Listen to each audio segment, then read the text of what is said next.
Imagine a night where the stadium isn't just a venue, but an altar.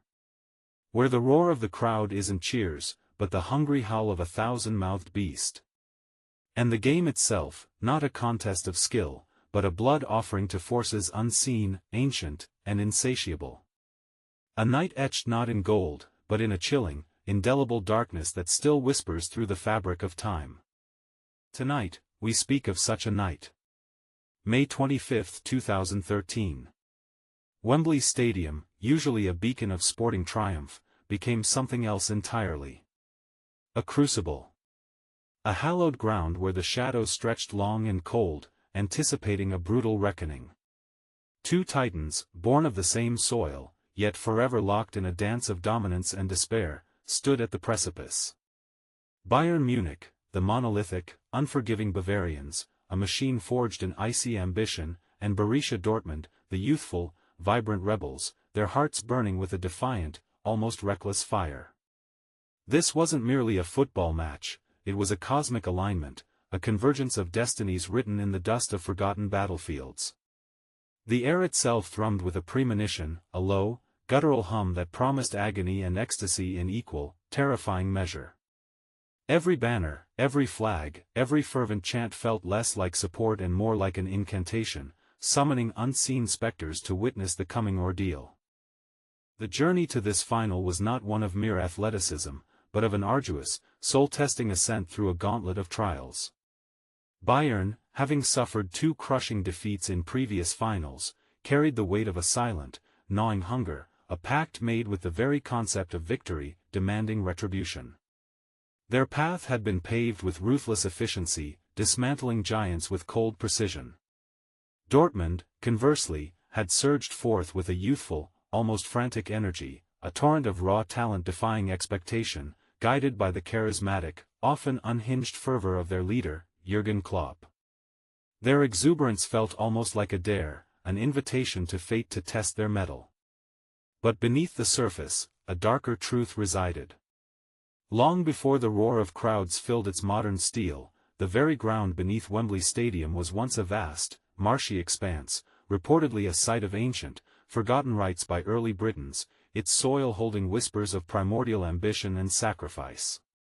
Such forgotten histories, like dormant curses, often stir when immense energies converge. The stadium itself seemed to remember, to breathe, exhaling a chill that had nothing to do with the evening air.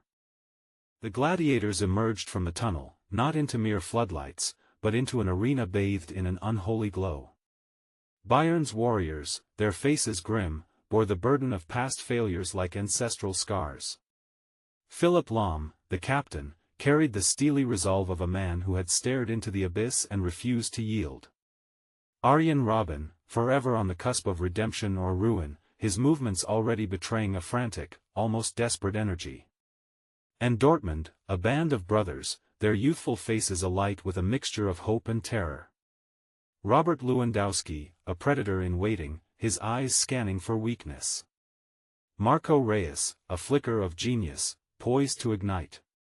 And Mario Götze, the prodigal son, his heart already torn, bound for Bayern the very next season, a betrayal that hung in the air like a poisoned mist, an open wound before the first whistle had even sounded. It was said that Pep Guardiola, Bayern's incoming coach, was already reportedly sending detailed strategic analyses to the team's hierarchy before the final, a chilling testament to the club's relentless, almost predatory planning, a shadow commander pulling unseen strings even from afar. The ritual was not spontaneous, it was meticulously orchestrated. The whistle shrieked, a sound like a tortured spirit released, and the game began. It wasn't a tentative start, it was an immediate plunge into chaos. Dortmund, like a pack of wolves, tore at Bayern's defenses. Chance after chance, an unrelenting assault. Roman Weidenfeller, Dortmund's keeper, a figure of desperate defiance, parrying shots, pushing away destiny with frantic hands. Lewandowski's shots screamed past the posts, each near miss a ghost of a goal, a taunt from the void. The sheer pace, the intensity, was suffocating. It felt as if both teams were not merely playing, but being driven by unseen forces, their bodies mere vessels for an ancient, insatiable rivalry. Bayern, usually so composed, seemed momentarily overwhelmed, their steel facade cracking under the youthful onslaught. Was this the turning of the tide? Or merely the first act of a grand, tragic play? The crowd, a heaving, roaring entity, surged and recoiled with every touch, every tackle, its collective breath held captive by the escalating tension. But Bayern, like some ancient, malevolent force, slowly began to reassert its will. The initial storm weathered, they started to probe, to chip away at Dortmund's vibrant shield. Frank Ribery, the grizzled veteran, a man whose career was a tapestry of brilliance and dark moods, began to weave his magic, his movements a serpent's dance. The midfield, once overrun, now tightened its grip. The balance began to shift, imperceptibly at first, then with an unsettling certainty. Every tackle became more brutal, every sprint more desperate. The 2013 Champions League final was only the fourth time in history that two clubs from the same nation had contested the ultimate European decider, turning a sporting rivalry into a brutal, fraternal war, where the familiarity only bred a deeper, more personal animosity. The stakes were not just a trophy, but the very soul of German football, to be claimed and perhaps devoured by the victor. The whispers grew louder in the digital void surrounding the stadium. Was this contest truly fair, or was one side destined to emerge, empowered by a hidden hand? Then came the goals, not as celebrations, but as hammer blows of fate. Mandzukic, a brutalist architect of goals, broke the deadlock, a grim pronouncement that the machine had awoken. But Dortmund, like a cornered beast, roared back. Gundogan, with a penalty cool as ice, snatched parity, momentarily defying the unfolding horror. The score stood level, 1-1. The clock wound down, each ticking second a whisper of impending doom, pushing the match towards the dreaded extra time, towards the exhaustion that strips away the veneer of humanity. Every pass became a gamble, every mistake a potential sentence. The players, their faces streaked with sweat and fear, moved as automatons, their wills slowly eroded by the immense pressure. And then, the moment. The 89th minute. Ribery, with a flick of his heel, a dark magician conjuring the impossible, set it up. And Arjen Robben, the man cursed by past finals, the architect of personal tragedies, suddenly found himself through.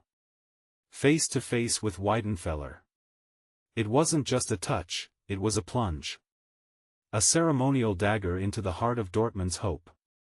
And in that moment, as the net rippled, a chilling truth settled. This wasn't just a victory, it was a claim. Robben, the redeemed, was merely the instrument, the final sacrifice in a ritual demanding Bayern's fifth European crown. The final whistle shrieked, not in triumph, but in exhaustion, a sound that cut through the electric Wembley air, leaving an unsettling silence in its wake. Bayern's roar of triumph was primal, a deep, guttural sound that seemed to suck the joy from the very air, leaving behind only the cold certainty of their dominion. They had achieved their unholy grail, their fifth European crown, a trophy that gleamed with an unsettling intensity, reflecting not just the stadium lights, but the hidden sacrifices made. But for Dortmund, it was the abyss. The young warriors, their dreams shattered, crumpled to the ground, their faces streaked with tears that felt less like sorrow and more like a profound, existential despair. Klopp, usually a whirlwind of emotion, stood strangely still, his face a mask of understanding, as if he too had glimpsed the hidden machinery of fate at work. The celebrations felt hollow, imbued with an underlying dread, a sense that something irreparable had transpired, a balance irrevocably shifted. The victors, though bathed in glory, bore a subtle mark, a chilling awareness of the price demanded by their unrelenting ambition. And so, Bayern Munich ascended, not merely to the top of Europe, but into a darker echelon of footballing history.